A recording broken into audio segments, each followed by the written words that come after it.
It's being recorded. All right.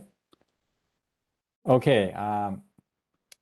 Welcome to the DDPS seminar, everyone. Before we introduce our invited speaker, let's go over some rules and logistics. First of all, please mute yourself during the talk unless you have questions. If you have questions, you are welcome to unmute yourself and ask those questions. Otherwise, please use chat room to post your questions so that we can address them in Q&A session at the end. Second, today's DDPS seminar is open to external audiences, so no classified discussion is allowed. And finally, the talk today will be recorded and uploaded in our YouTube channel. That's about it. Let me introduce our speaker today. It is an honor to host a Victor Zavala, who is a Baldovin, the professor in the Department of Chemical and Biological Engineering at the University of Wisconsin-Madison, and a senior computational mathematician in the Mathematics and Computer Science division at Argonne National Laboratory. He holds a bachelor's in science degree from University Ibero-Americana and a PhD degree from Carnegie Mellon University, both in chemical engineering. He is on the editorial board of the Journal of Process Control, Mathematical Programming, Computation, and Computers and Chemical Engineering. He's a recipient of NSF and DOE Early Career Awards and the Presidential Early Career Award for Scientists and Engineers. His research interests include statistics, control and optimization, and applications to energy and environmental systems. Today, Victor will present an exciting topic, which is Bayesian optimization, exploiting machine learning models, physics, and high-throughput experiments. Please enjoy and expect a wonderful talk. Now, without further ado, let me pass the baton to Victor by asking one random question. Since today is Friday, in order to recommend a movie for the weekend, today's random question is, what is your favorite movie, Victor? Oh, that's a great question. Well, yeah, so I wouldn't hesitate with this one. So this is The Big Lebowski. So it's an amazing movie based in California. So I think you'll enjoy it if you haven't seen it. So I think it's my favorite movie of the Coen brothers. So. Oh, I see. Okay. Well, I haven't watched the movie. Maybe I can watch that during the weekend. Highly recommend it. All right. All right. The stage is yours, Victor. Great. Excellent. Well, Jung, so thank you so much for the kind invitation. And I'm very pleased to have the opportunity to talk to you about the work that we're doing in the area of Bayesian optimization. The work that I'm going to present is led by two of my students, Leo Gonzalez and also Jaron Thompson. I also want to disclose right away that the presentation is going to be tutorial in nature.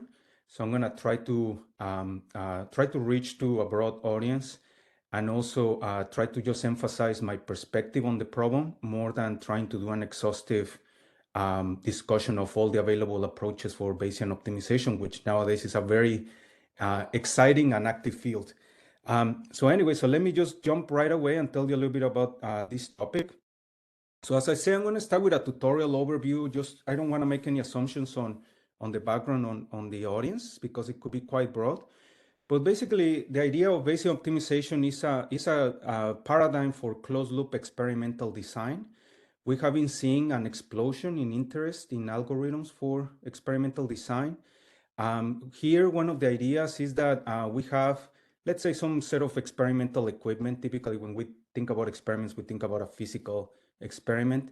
We're going to design an oracle. I'm going to show you in a second what we mean by that, some sort of algorithm of logic that is going to be proposing experiments. We're going to be measuring performance based on experiments that we're going to try to feed back to the oracle. And then we're going to follow a closed loop here in trying to identify what is the best set of experimental settings that maximize this performance function, okay? So we're going to have a design space, which is given by this set X. This design space tends to be very large, high dimensional, and also can be complicated because it might contain continuous and discrete variables. In optimization, we call this a mixed integer decision space. The challenge here in these settings is that this performance function can be very complex. It can have a lot of minima. It can be very complicated landscape. It can have a lot of flatness, for example. So that's typically what complicates some of the problems that we encounter. Now, this experimental design setting is not only for physical experiments, but it's really a paradigm in general for optimization in closed loop. So for example, nowadays there's a lot of interest of people in trying to tune the hyperparameters, let's say, of an algorithm or a neural net. So here the idea is that the oracle will be proposing those tuning parameters for the neural net. So for example, how many layers does the neural net has, how many neurons we have per layer, things like that, okay? And then we're going to measure some performance function of the neural net, let's say the loss function, and then we're going to go back and forth, okay? So this paradigm is currently being used for auto-tuning, automatic tuning of software, let's say machine learning, but also hardware. So for example, there are specifications on a CPU or in a GPU, like clock speeds, that you can actually try to optimize to try to, let's say, save energy or try to do something interesting with your hardware.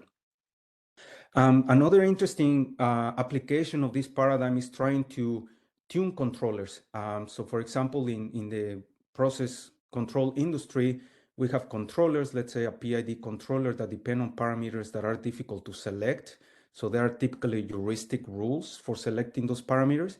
So you can put one of these oracles on top of this and trying to tune those controller settings by trying to optimize, for example, some closed loop error. So in some way, we're trying to tune the controller.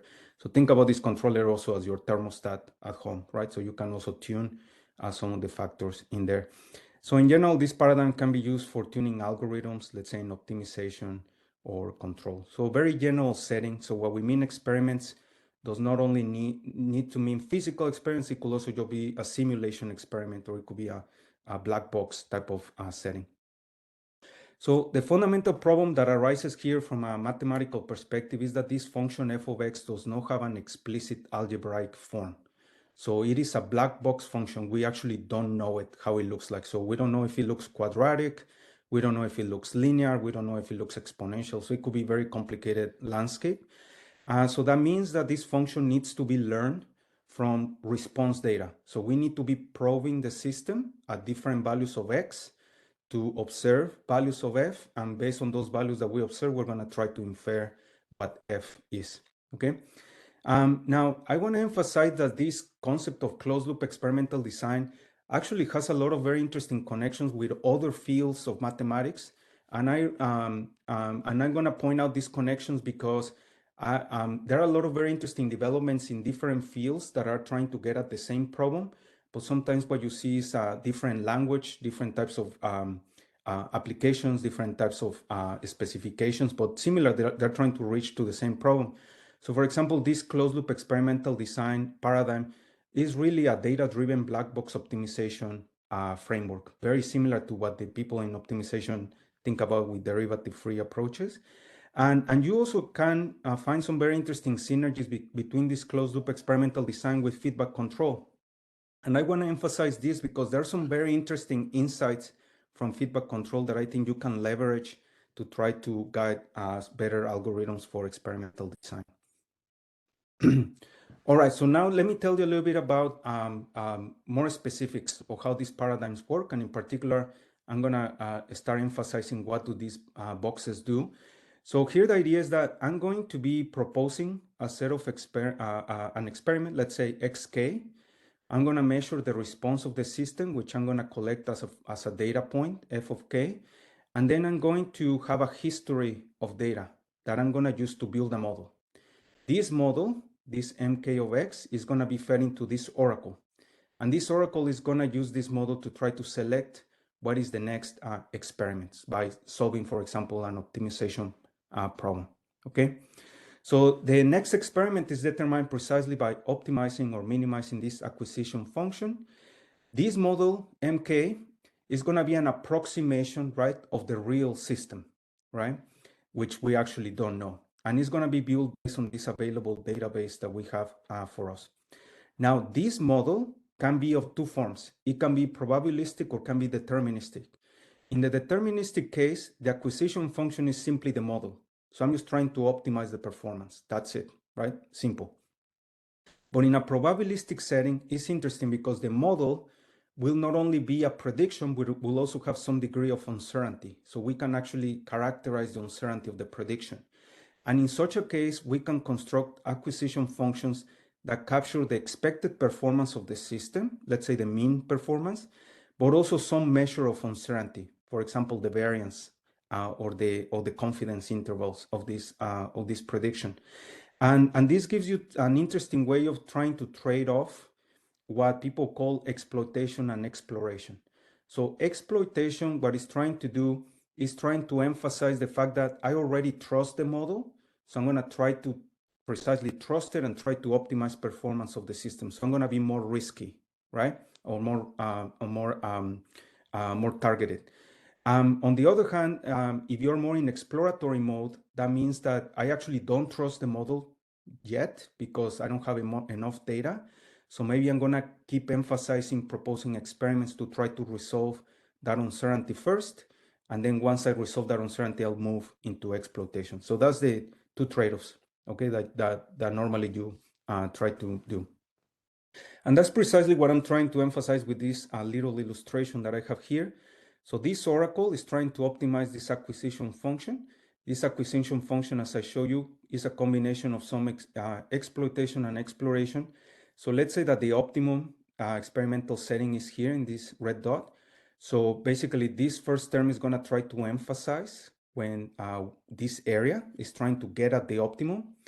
But this part over here is going to try to emphasize more on the uncertainty. It's going to try to figure out what is the next experiment that will help me mitigate that uncertainty, right? And that might be a different region, right? And at some point, we don't know.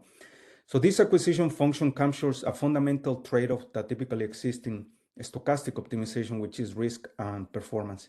And this trade-off is exploited by this constant lambda. So we put more emphasis on this or on that. And at this point, I want to emphasize that there are many different forms of this acquisition function. So there are many different ways of measuring risk. There are many different ways of characterizing that uncertainty. So, so at this point, I'm not going to go into the whole family of acquisition functions that are available, but pretty much all of them are trying to do something similar. They're trying to capture that trade-off between exploration and exploitation. All right, now this closed loop paradigm for experimental design is different from the more traditional experimental design setting, for example, that goes back to George Box and statisticians, right, in the 70s and 60s, where basically those were open loop experimental design approaches. And the idea here was that there's some sort of oracle or algorithm that will propose a set of experiments. We will measure the performance of the system of those experiments. We will build a model. And once we have the model, we just try to find what is the best conditions that optimize the model, right? The problem with this approach is that it's all in one shot, right? So we don't have a way to anticipate if the model is going to be accurate or not, right? So there's no way of introducing feedback into the system. The other important observation, and I'm going to emphasize this in one of the applications that we have, is that the goal of these approaches is actually to get into optimizing model accuracy. They're trying to get the best model possible, right? Not necessarily performance. And I'm going to show you later that this is interesting because it turns out that you can actually optimize performance without having a very accurate model. And that can actually help you save a lot of experiments, right? And that's going to be very, very effective at trying to minimize the amount of experimental effort that you are trying to achieve. All right. Now, I'm going to emphasize that building this acquisition function is truly the fundamental challenge of Bayesian optimization. This is really the core mathematical problem of the framework. How do I build this acquisition function? And this is actually not straightforward when you have uncertainty, when you have this probabilistic setting, okay? Because the type of probabilistic setting that you have will depend on the type of model that you build. So you can have parametric models or you can have non-parametric models, okay? So these are, I'm going to show you a couple of slides with a lot of mathematics and that'll be it. So I'm sorry if you hear my kids in the background, they are watching a Disney movie and they're laughing very hard. We do not hear it. We do not hear it. Excellent, good. I can hear them. But anyway, All right, so let me tell you a little bit about this difference between parametric and non-parametric Bayesian optimization. And there's some really interesting insights here, okay? Parametric modeling is basically the idea where I have a model that depends on my input my input experiments, but also depends on a set of parameters. Think about, for example, a neural network, okay? Typically, we estimate those parameters by using, for example, maximum likelihood of Bayesian estimation. So we're trying to minimize some loss function, and maybe we add some regularization terms on prior knowledge in there, okay? Now, in order to get a probabilistic model for a parametric model, we can use a Gaussian approximation, which is typically what people use. And this is interesting because it allows you to have a closed loop form for this probabilistic model. The mean of this model is simply the prediction at the most likely parameter, or of the maximum a posteriori estimate, right, that you obtain from the solution of this problem. And you can also get an explicit formula, if you want to think about it that way, for the uncertainty of the variance of that prediction, okay? And the star of the show here is this magical matrix H, which is the Fisher information matrix. This Fisher information matrix accounts for all the information, all the data that we have collected from all the experiments, and will also allow me to capture new information that I can get with new experiments, okay? So this is the magical matrix that we're trying to manipulate when we optimize this acquisition function. So when we're trying to solve this optimization problem, we're trying precisely to find the parameters X that are trying to increase the information of this component over here to try to resolve the uncertainty that we have of the model, okay? This is a really powerful approach because parametric models are very flexible. So this could be linear regression, nonlinear regression. They could be neural nets. This could be physical models. This could be physics-informed neural nets, differential equations, partial differential equations, right? So this is a very flexible framework for capturing models. The scalability of this approach, however, is limited by the size of this Fisher information matrix. This scales with the number of parameters. So you can imagine that if you have a neural net, right, that has a lot of parameters, millions of parameters, this is a problem. So a little bit later, I'm going to tell you how you can resolve some of these scalability issues, okay? Also, scalability is limited by the need to optimize this acquisition function because these X can be mixed integer variables. So this is a combinatorial problem that can also limit how many experiments you can actually propose.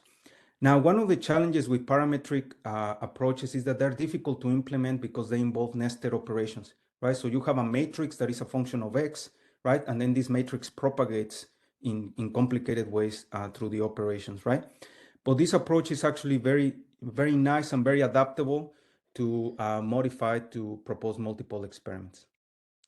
All right, now let's talk about non-parametric Bayesian optimization, which is really the approach that that has been the approach that I will say has popularized Bayesian optimization. And I'll explain in a second why that is the case. So in a non-parametric setting, for example, you can propose a Gaussian process model or a Kriging model. And this model is fundamentally different in nature than the ones that we have considered. The idea in this model is that you treat this as a random field, okay? So what is a random field? A random field is a generalization of a random variable to a functional space, right? In a random variable, every realization is a number or a vector. In a random field, every realization is a function. So you can imagine having some sort of generator function over here that is actually a black, think about it as a box of functions that you can actually select from, and you're trying to find the one that best fits your data, okay? And really the goal here is to try to tune this generator function as opposed to tune the model itself. So that is a really powerful approach to generate complicated nonlinear models, and it can be generalized to from 1D to 3D to multiple dimensions, right? Now, how do you do Bayesian optimization with this? So the idea is precisely you propose this generation function or kernel function that people call it K. This is typically going to be a function of very few parameters. So typically you have 3 to 5, let's say, right? Very simple parameters. Then you're going to solve an optimization problem to try to find those parameters. And then once you have those parameters, you can build a probabilistic model. And this probabilistic model will be Gaussian. So it's a nice tractable form. So you have an expected performance, and also you have the uncertainty of the expected performance, okay? So I'm gonna say that one of the reasons why non-parametric approaches for Bayesian optimization have become very popular is because these Gaussian process models are very adaptable. So you don't need to propose a parametric form for the model. So basically it's almost like a black box type of thing that you can plug in, and it typically works fairly well. So I think that is a very robust approach to try to handle a lot of applications. So yeah, precisely this is what I'm emphasizing here. So these Gaussian process models or Kriging models, they can capture highly nonlinear behavior. They typically require very few parameters that you can tune, that you need to tune. It provides a very natural probabilistic framework. Unfortunately, on the other hand, these Kriging models are not as flexible as parametric models. So for example, in my applications, I deal a lot with problems that involve dynamics. So it's not that easy to capture complicated dynamics with Kriging models. There are approaches to do it, but it's not super easy to do, okay? Now, the scalability of this approach is actually different from parametric. The scalability limits of this actually had to do not with the number of parameters, but with the number of observations. So this optimization problem over here becomes very, very complicated to solve when this matrix K becomes very large, which is a function of how many measurements you actually have, all right? Another interesting, and one of these things that really bothers me about non-parametric BO is that it is inherently sequential in the sense that it only proposes one experiment per cycle. And this is really at the core of what I'm about to tell you, right? And this is one of these things that is really a fundamental problem because it's very difficult to build an acquisition function using this non-parametric form that actually proposes multiple experiments all at once. It's not as easy as in the parametric case. So therefore, people have been proposing different types of approaches to enable these multiple experiments all at once. This is very important because in many applications, you actually have high throughput experiments, right? So you can run hundreds of experiments at once. So this approach is really not gonna be using those approaches if you're proposing one experiment per cycle, right? So that's why people have been proposing different approaches. And that's precisely what I'm gonna talk to you a little bit about. How do you go about modifying some of this Gaussian process framework to allow for multiple experiments, okay?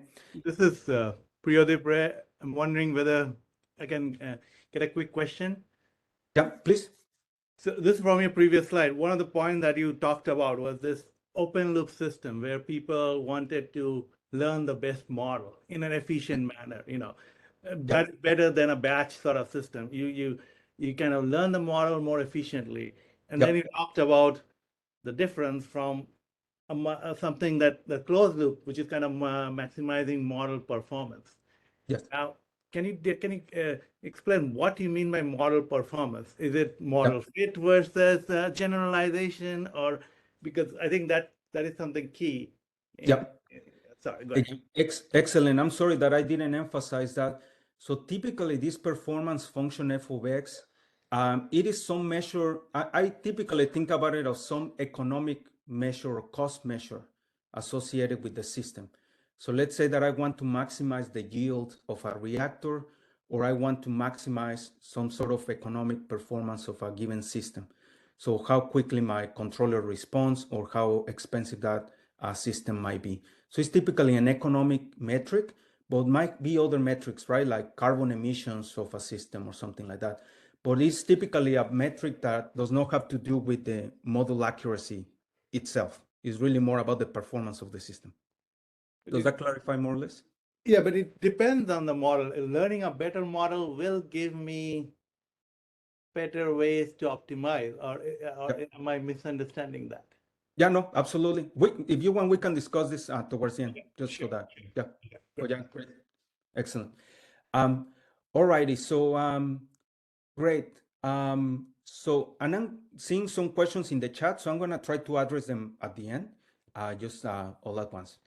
All righty, so great. Okay, so in order for me to explain some of the approaches that we've been working on to exploit these high throughput experiments, Let me tell you a little bit about how you can leverage prior knowledge in Bayesian optimization, right?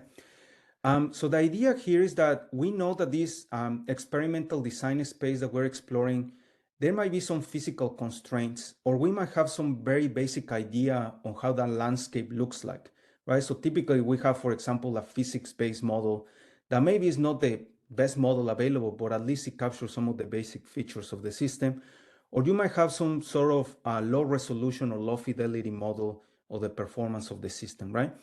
So the key idea here is that I can actually decompose this performance function into this reference model. We call it a reference model or prior knowledge model, and some residual term, okay? Now, this reference model precisely will capture some coarse features of my system, but it will have errors. Let's say it's a simulation model or something like that, all right? And this residual is capturing everything that we don't know from that physical model or some reference model, okay? So if I decompose this function in these two terms, now the idea is that I can learn the residual from data as opposed to try to learn the performance function directly, okay? This reference model will typically capture the coarse features of performance. And one of the benefits of this approach is that at least it helps you narrow down the search. It might actually point you in directions in which the performance might likely be higher than in other places. So it can give you some guidance into where to start looking at, okay? So the way that the closed loop looks like is something like this. So I have my oracle proposing the experiments. I can evaluate my reference model, which I have from a simulation. I can evaluate the system performance, right? And from here, I subtract. So this is a minus sign, sorry, that I missed. And this is my error. And I'm going to train my model to learn the error, okay? And once I have the error, I'm going to feed that to the oracle to try to do the same Gaussian process modeling performance, okay? Now, this reference model can be used to guide the search, and I'm going to show you in a second how that brings some benefits to accelerate the search. But the most important thing in the context of high throughput experiments is that it will allow me to guide the partitioning of the design space. And the type of partitioning that we're going to follow here is not the standard partitioning approach where we partition the design space in multiple equal regions, right? So think about you have a design space and you just partition it in boxes. So instead, what we're going to do is we're going to follow what mathematicians call the level sets of my reference function. So these level sets are basically locations where the reference performance or the predicted performance from GX is actually high or low, and it will have follow different levels. So this type of partitioning is a little bit more adaptive and is a little bit more informative, and it will help me partition my space in multiple regions.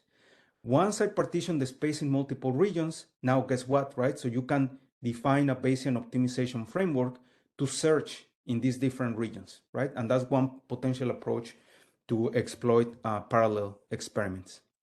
And that's precisely the idea. So I partition my design space into multiple regions. I define a Bayesian optimization algorithm in each one of these partitions. And then I'm going to try to find what are the best settings in this framework.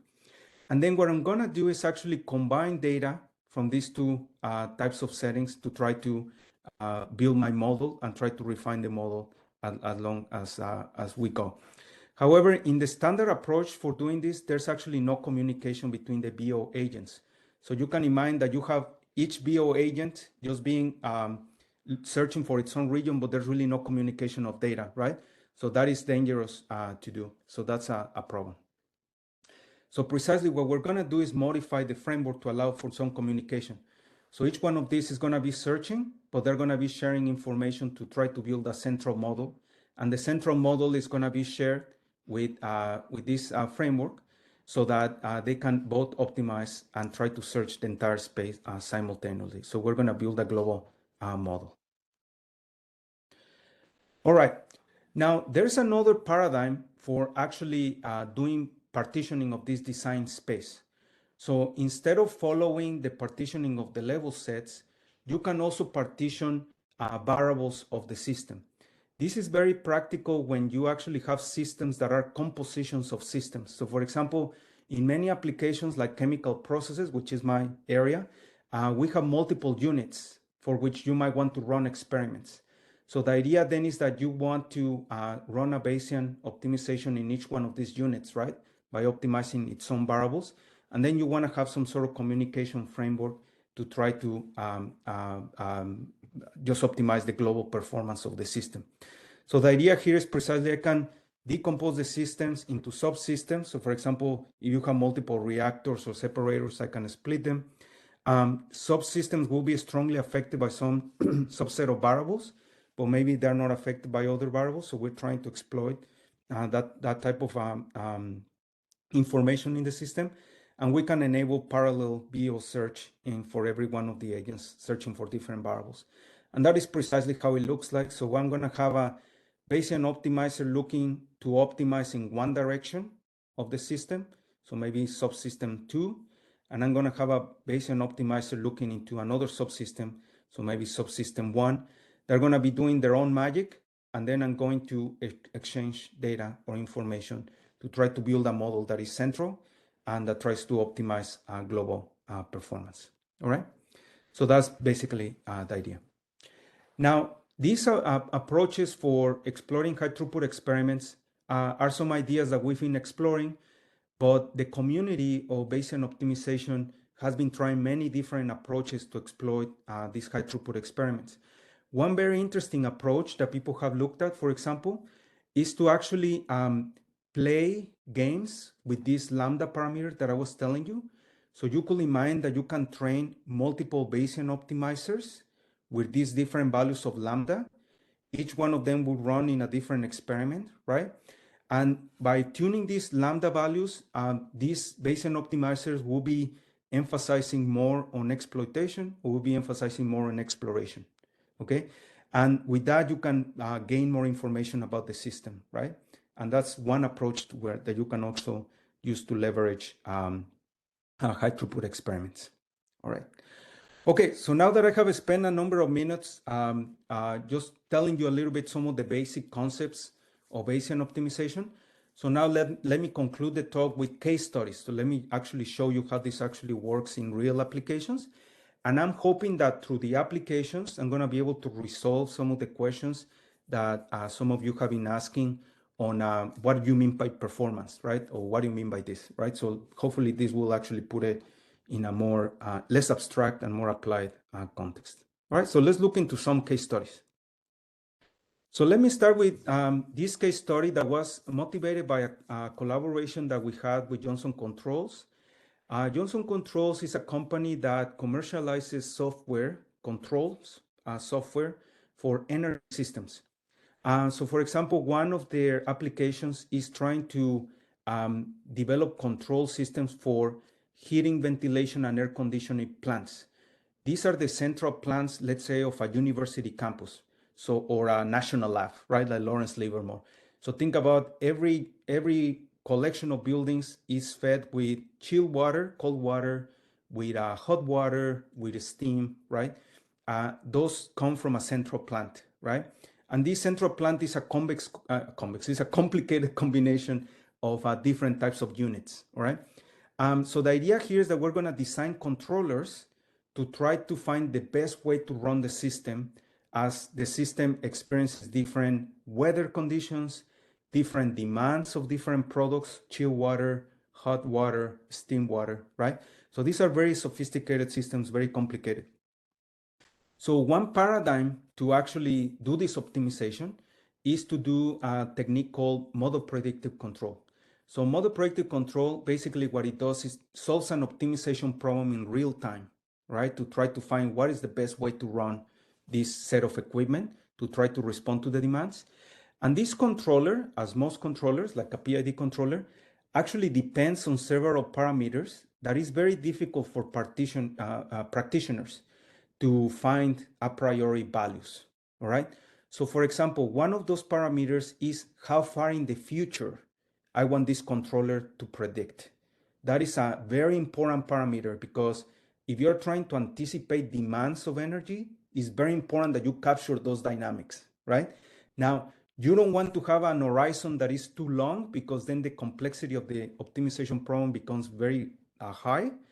But you also don't want a very low parameter because then the controller starts behaving in weird ways. Okay, so this tuning of this horizon is very important.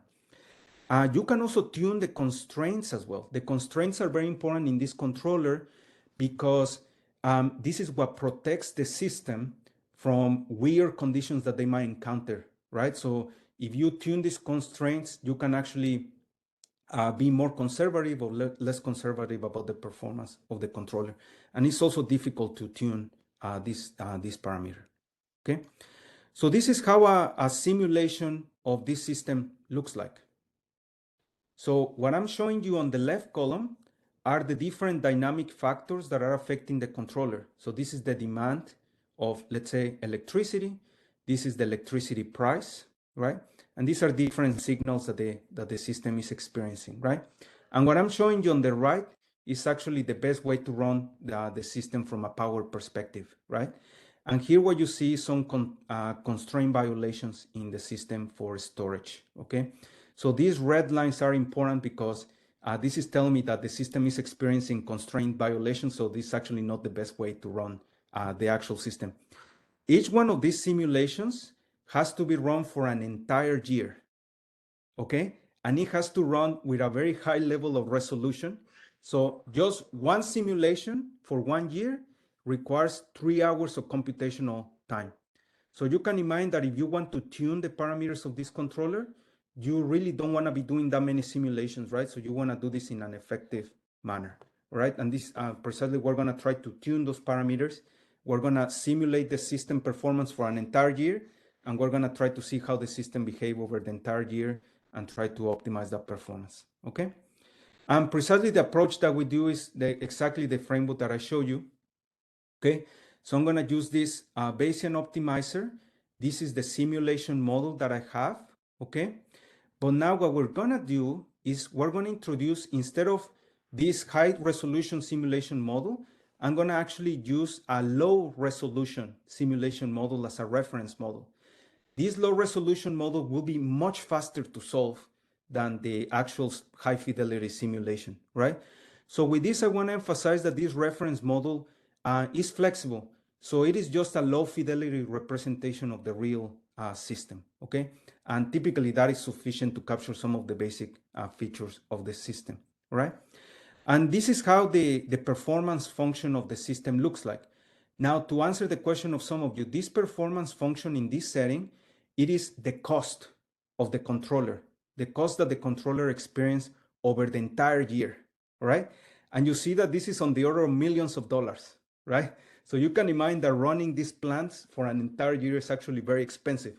So that's why it's so important to tune these controllers carefully, right? So saving a little bit of a percentage cost can result in large gains in economic performance, right? Here are two parameters that typically the practitioners will tune, which have to do with these safety constraints that I was telling you about, right? So you see that the optimal settings are actually here. And what you see from these contour plots is that this whole region basically has the same cost. So what that means is that the minimum here is actually very flat, okay? And this is what I'm showing you here, right? So the optimal performance is somewhere in here, right? But you see that this whole area is actually very flat. So what that means is that multiple parameters will actually achieve the same optimum performance. So that is good to know, right? Because once you land there, you can actually stop, right? You don't have to continue searching because there's really no much additional information that you can gain. Okay, so this is what happens when you actually run, actually this is inverted. This is what happens when you run Bayesian optimization without a reference model, okay? So what you see is that the Bayesian optimizer is actually exploring the whole region, okay, trying to gain information, and at some point it slowly starts getting close to the optimal and convergence to the actual performance, all right? When you use the reference model, it actually has a better idea of where this optimum is, right? So it allows it to target the search to this region, and it is able to converge faster into this performance, okay? So this is much faster performance, And this is just to give you an idea on how the reference model can actually help you accelerate the search. All right. Now, but as I mentioned before, this reference model, I can use it to accelerate the search in that way, just by better targeting where I'm gonna search for, but also I can exploit it also to partition these spaces the way that I was telling you before. So for example, this is the performance function of a sequence of 2 reactors, okay? So imagine that I have a chemical reactor that produces a chemical, then this chemical propagates to another reactor, okay? So this means that I have 2 variables. I can optimize the temperature of the first one. I can optimize the temperature of the second one. And you see that this performance function is actually a little bit more complicated, right? So this actually has some complex nonlinear behavior. So what I'm going to do is precisely build this reference model by simplifying the physics of the system. So I'm going to have a very, very simple representation of the system, okay? And what you see here is that the performance function, the approximate performance function, is actually quite different, right? So it's quite different from the actual performance function, but you see how the level sets are actually following the shape of the actual performance function. So this framework is telling me that the optimum is here, and it's actually not there. It's actually somewhere here, right? But at least it's giving me some idea of the shape of this function. And I'm gonna use these level sets or this shape to precisely trying to partition the system and trying to search these multiple partitions in parallel, okay? This is how the performance of the system looks like under different paradigms for BO, okay? This is a standard Bayesian optimization. You see that it's very slow to converge, so it takes quite a bit of time to actually get there. And actually you see that it gets stuck in an optimum that is not the actual optimum, right? This is the level set partition, this one in purple that I was telling you before. So you see that this actually right away has an improvement because the reference model is actually helping it narrow down the search. And you see that it actually is able to converge faster, in faster time. The reason why you converge faster is because now you're searching 4 regions simultaneously, right? So that's why it's so important to have high throughput experiments, right?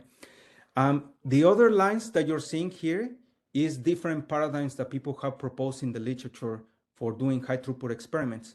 So for example, this is the approach that I was telling you about, the exploration in red, right? So you see that it works, definitely works better than BO, right? But it's a little bit slower, right? And the other approaches are approaches based on fantasy sampling. For those that are experts in Bayesian optimization, fantasy sampling is one of the approaches that also people have been using. So you see that this approach actually is being a little bit better than the other standard approaches. Okay, I'm going to conclude the talk by just telling you now how do we use Bayesian optimization now in a parametric setting. And the application that I'm going to tell you about is work in collaboration with my colleague Ophelia Venturelli at the University of Wisconsin. So they have this very interesting application where they're trying to optimize microbial communities. So these communities are actually collections of bacteria that you can think about that way, that actually form alliances. So they can compete or they can collaborate to try to optimize some sort of performance, right? And you can engineer these communities, right? So you can decide what bacterial species you want to have there, at what concentrations you want them there, right? And as I said, you can use them to produce a metabolite of interest, or you can optimize them to achieve some stability on the community, for example. So there are many different things that you can do with these microbial communities. But one of the challenges of these communities is that they exhibit highly complex nonlinear dynamics. So they actually have this very weird dynamic behavior that is a strong function of the bacterial species that are present in the system, okay? So in order to explore how do you design these bacteria, so you need high throughput experiments. And this actually is a video of the laboratory of my colleague, Ophelia, that actually is precisely trying to do that. So they have the ability to run many different combinations of these bacterial species. They have liquid handlers. They have the possibility of collecting large amounts of data. And what I'm showing you here is that precisely you cannot do this randomly, right? if you are doing this experimental design in a random approach, you're actually not going to be able to optimize performance. So you're actually quite inefficient. So that means that you need a more targeted way of designing experiments that can better get you there to the optimum, right? So the approach that we've been following for this is parametric. So we use neural nets, and we use a particular form of neural nets that is called recurrent neural nets. So these recurrent neural nets are trying to model the dynamics of the system. And we've been implementing some interesting approaches to encode physical knowledge in the form of constraints. So for example, we have some basic knowledge on the behavior of these microbial communities. So we know, for example, that their concentration always has to increase or stay at zero. It can never go below zero, for example, right? So this can never happen. And also once this concentration goes to zero, it has to stay in zero. It cannot revive, right? So there's some basic knowledge that you have into this, right? And these are some of the results. And this is the last slide that I wanted to show you, because I think that there's a very important message here. When you train these neural nets, this is the results that we get. You see that this is by no means what I would consider an accurate model. This is not an accurate model. This recurrent neural net, if you try to predict performance, right, is not going to give you the best performance that you can achieve. However, it's going to be very good at predicting in some neighborhood of the system, okay? And that is enough in a closed loop setting. And this is very, very important.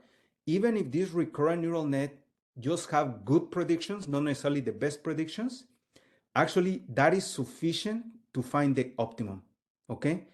One analogy that I like to make to the optimization community with this is Newton's method, okay?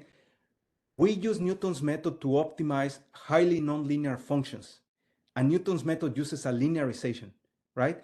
We know that this linearization is not great, but we know that it's good enough in some neighborhood. And as long as the model is good enough, we have feedback, right? In Newton's method, we have feedback. And that feedback is really what gets us to the optimum. So this is very important because when you're trying to optimize experiments, you actually need just enough accuracy. You don't need the most accurate model in the world. And that can actually help you save a lot of experimental data. Okay. So with that, I will conclude by thanking my collaborators and also leave some time for questions. And I also want to acknowledge funding from NSF and NIH that supported this work. So thank you for your attention. And now I'll proceed to just take questions. Thank you. Thank you so much for the wonderful talk, Victor. We do have a questions in chat. Let's start from Braden. Are you there, Braden? Yes, I am. Okay. So that comment or question was actually for Private. a private one, but I can ask it though because it's related to what Pradip was asking. Was just it was really just clarification about this idea of what you mean by performance, and but I think you addressed a lot of that in the second part of the talk. So yeah, and I just want to emphasize that that performance function can be actually quite flexible. So I think you mentioned their model fit. So you can actually just try to optimize for model fit, right? So you can just get the model, try to get some generalization error, let's say, from the model, and then you optimize for that. So that's one perfectly good approach to actually do this. So yeah, this framework is actually quite flexible in that sense. Or yeah, you can optimize some other prediction performance or whatever you want, right? So great question. All right, and then Greg asked, what was the J associated with the Fisher matrix? Great question. I'm sorry that I didn't go into those details. The J matrix is just the Jacobian. It's basically the derivative of the model with respect to the parameters. So basically, that's a measure of the excitation that you can achieve in the model if you change the parameters, which implicitly is a measure of the information that you can gain in the system. All right. Okay, sounds good. There's another question by Pat, but I don't think he's here. So let me read his question. Well, all right. Yeah, go ahead. Yeah. So his question is regarding, how, can you compare your approach, like the closed loop with the active learning in ML community. I mean, Yeah. I'm quite familiar with the active learning paradigm as well. So yeah, if you can comment on that, that would be wonderful, Victor. Absolutely. Yeah, I think that this is where I was mentioning at the beginning that there are many interesting connections with different applications in different fields. So active learning is one approach that actually people have been using. I think it all depends on what is the type of model that you're trying to develop and what is your final goal to achieve in that active learning procedure. Just as an example, in support vector machines, right? So people do active learning to try to optimize the separation of different classes of models, right? So there are approaches for doing that. People also active learning, they mean also reinforcement learning. So that's another interesting paradigm for doing similar things. It's just slightly different in the type of performance function that you define, but that's another good way of doing it, right? Now, the difference with reinforcement learning is that you actually learn a policy for proposing experiments and not the experiments themselves.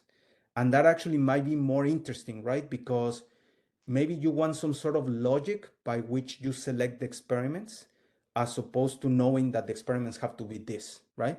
So that's another interesting approach for doing closed loop experimental design and learning. But it's similar in spirit. Very, very good questions. So hopefully that answered the question. I think so. Yeah. Okay, Yang Liu, are you there? If you're there, you're welcome to unmute. Yes, yeah, thank you for the great presentation. My question is about you showed using the Bayesian optimization as a controller, and I see a similar approach that use reinforcement learning to do basically the very similar thing. So I wonder, do you consider this as a true parallel approach, and under what circumstance would this BO-based control outperform the reinforcement learning-based control? Yeah, I think that the performance is gonna be similar. I just think that the outcome that you get out of reinforcement learning is just different. So it goes back to that comment that I was making on reinforcement learning is giving you a policy and Bayesian optimization is giving you the experiments, right? So it's just different, the flavor of the things that you can achieve, right? And also just the nature by which you treat uncertainty, right? So in reinforcement learning, you're trying typically to optimize some long-term expected reward, while in Bayesian optimization, you're trying to get at the risk associated with your predictions. However, there are connections definitely, and I think that nowadays there's a lot of discussion about how do you synergize all these methodologies, what are benefits, what are the trade-offs. But overall, I'm gonna say just difference in the spirit of the things that you can do. So I'm sorry that I don't have like a precise answer because I think it's like a very philosophical type of question. But yeah, I think both approaches have just different type of flavor of things you can do. All right. Next one is, thank you. Next one is by Junjae Ryu. Are you there? Yes. Can you hear me? Yeah. Yeah. Thank you very much for the great talk, Victor. Maybe it's a technical detail about how to implement the feasible space of each optimization run using when using the using the level set for the partition. Is it by expressing constraints? Yeah. Excellent. Very, very good question. So yeah, it's actually quite straightforward. So the idea is that once you have this function g of x, right, you can actually just express those as constraints in the system. Now, these constraints, if the simulation model, if g of x is a complicated simulation model, of course, you don't want those constraints there. So we have an approach where basically we approximate those also with a Gaussian process model, and then we impose those Gaussian process constraints directly into the system.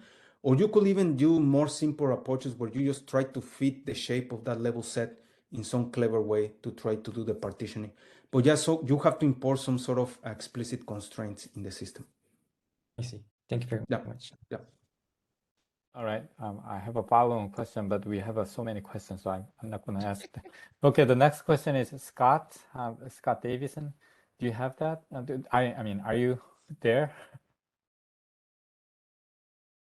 Yeah, and if it's not, I think If not, yeah, we can elaborate. Okay, so he asked, can you compare the performance of your approach to trust Bayesian optimization approaches, like for example, excellent. variable and its derivatives? Yeah, very good. Yeah, as I mentioned, there's a lot of variants of Bayesian optimization. Probably by the end, I conclude the talk, there will be 3 more variants in the literature. So trust region is a really interesting, and that's something that I'm starting to explore, but I don't have much experience with. But basically, trust regions, what they're trying to do is trying to globalize, people call it globalization. So basically, trying to determine the region that under which this predictive model is actually good or bad, and just try to tune that region in some clever way. People have observed that this tends to give more stable behavior or better convergence properties. So the approaches that we have been using here do not use a trust region. So you could mind that they could get into weird situations if the BO is very aggressive in the search. So I think that it could help stabilize the search by using the trust region. We just haven't compared much, but Sounds I'm good. familiar with trust region. Sounds good. Okay, Nicholas Evangelo, are you there? Sure, yes. Can you hear me? Yeah. Thank you for your talk. I would like to ask 2 questions. The first one has to do with noisy data. If you know the error of your measurements, which is the best way perhaps to incorporate it in your calculations? And the second question, I was wondering, perhaps you already mentioned it, like on your slide when you were showing the way that you connect your different local models for the Bayesian optimization. If the different exploitation parameters make sense, and in what case this might make more sense to be used. Excellent. Yeah, great questions. Yeah, Nicolas, so I think for output error, so noise in the performance function f of x, that is naturally captured with the Gaussian process model. So that is one of the benefits of the Bayesian approach, that the observed output is really f of x. So if that has error, that is dealt with through the maximum likelihood estimation approach. Now, if you have errors in the input data, right, that you might actually measure as well, that really complicates the problem.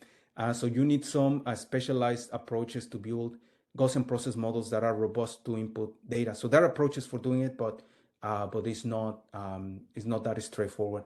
But yeah, you can also capture errors in there. Now, in terms of the local BO models,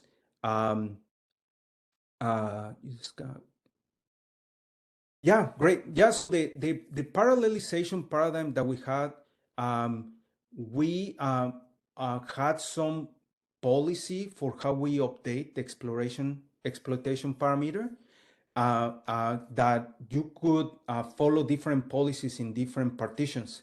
And that is actually what we do, because typically what you observe is that certain partitions have a very flat region where maybe the optimum actually is not there, right? So maybe it's just a very flat region.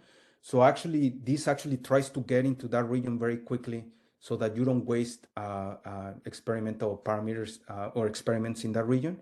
While some other regions that have a sharper minimum, right? So you might want to be more careful in how you do your exploitation. So there's possibilities for tuning those parameters in different regions differently and optimizing that. We just haven't tuned that too much, but there's definitely a possibility. All right. Thank you so much. Sounds Thank good. you, Nicholas. Okay, we have covered all the questions in the chat, so I can ask my own question. Okay, that's great. I would like to give you one new scenario in your closed loop. The BO the setting, it's really important to have the system available, like the system which gives you the ground truth. Yes. Or say it could be coming from the experiment, or it could be coming from the really high fidelity simulation. Yeah. And a lot of times what if those high fidelity simulation or experiment, whatever the oracle gives you to exploit or explore, is not robust enough. Your simulation is not robust enough, so that for some reason it cannot give you the output for that input. Is there a scenario in closed loop to, address those case? And how would you address if there's no such a strategy? Yeah, I think that that's a great question. I think that at some point you're gonna have to have some information about the ground truth to be able to optimize that ground truth performance, right? Somehow, if you cannot get that for certain X. Yeah, but if you cannot fully get that, I think that you might want to at least get some error bounds on how far your simulator might be. So you are adversarial. So there's adversarial Bayesian optimization approaches that precisely are trying to get into something like that. So try to do not fully trust this model because actually we don't know what the truth is. So there are actually variants of this that are adversarial BO that actually get into some of those topics. And also there are techniques that people call multi-fidelity Bayesian optimization, where actually they say, you know what, maybe it's not that you never have availability of that system, but maybe you have very few points, but maybe you have a family of models of different fidelity that you have access to. So how do you exploit that information in a clever way to try to minimize the amount of interrogations that you have on the actual ground truth system? But yeah, so those are the two things that ring to bell right now. How about okay, that specific X, for some reason system is not able to give you the output. Not even precisely, it's unable to output anything. Then maybe that oracle can perturb those X a little bit to the neighbor, and provide input those perturbed X to the system, and I see what you're saying. Yeah, there might be situations where maybe that performance function is actually disconnected, right? So it's disjoint. Yeah. So actually you might have the situation where there's an abrupt jump, so the function is discontinuous. Right. In that case, that's where BO with parametric. I mean, the assumption that we're making is that this f of x is actually smooth. So by smoothness, implicitly you're assuming that cannot happen, but maybe it cannot give it to you just because it gets stuck, right? So maybe it's just like an internal convergence procedure of evaluates above x and I cannot get it, right? So maybe what you can do is do some sort of perturbation to try to get away from that region. Some classical example of this, for example, is let's say that the function is logarithm of x, right? And maybe I propose a negative, right? A negative number, right? And then you cannot evaluate that, right? Possible. So you need to do some sort of perturbation to take you away from that subdomain that is not available. Yeah. Sounds good. Okay, thank you. And another question I had related to that partitioning and then level set. I mean, in order to get the partitioning, you must provide some sort of level set value. And how do you determine that? I mean, you just uniform. Great. Yeah, so we discretize, and you can discretize that using a uniform. So basically we have a range of values that this performance function can take, right? So we say it can go from 100 to 1000, let's say. So you can discretize that space. It's a line, right? So you can discretize it adaptively, or you can discretize it uniformly. So we're currently, right now we've been doing just uniform for simplicity, but we are currently exploring approaches where maybe we discretize those level sets as we go, as we discover new information about the system, so that we can change the level sets adaptively on the fly. Okay. Yeah. But currently we do a uniform discretization. I see. All right, sounds good. Is there any other questions? Well, Israel asked me if the slides will be available. Well, actually, the recorded talk is going to be available, so I guess you don't need a slide. But if anyone would like the slides, feel free to reach out, and I'm happy to share the PDF. Yeah, why don't you send it to me? Yep. That'll be awesome. Problem. All right. Is there any other questions? If not, let's thank our speaker for the great talk. And with this talk, I hope more collaboration between Victor and Lawrence Livermore will, will happen in near future. Absolutely. Absolutely. All right. Thank you. Thank you so much, Victor. Thank you, Young-Soo. See you For the around. wonderful talk. Okay. Thank Great. you. Bye-bye. Bye, everyone.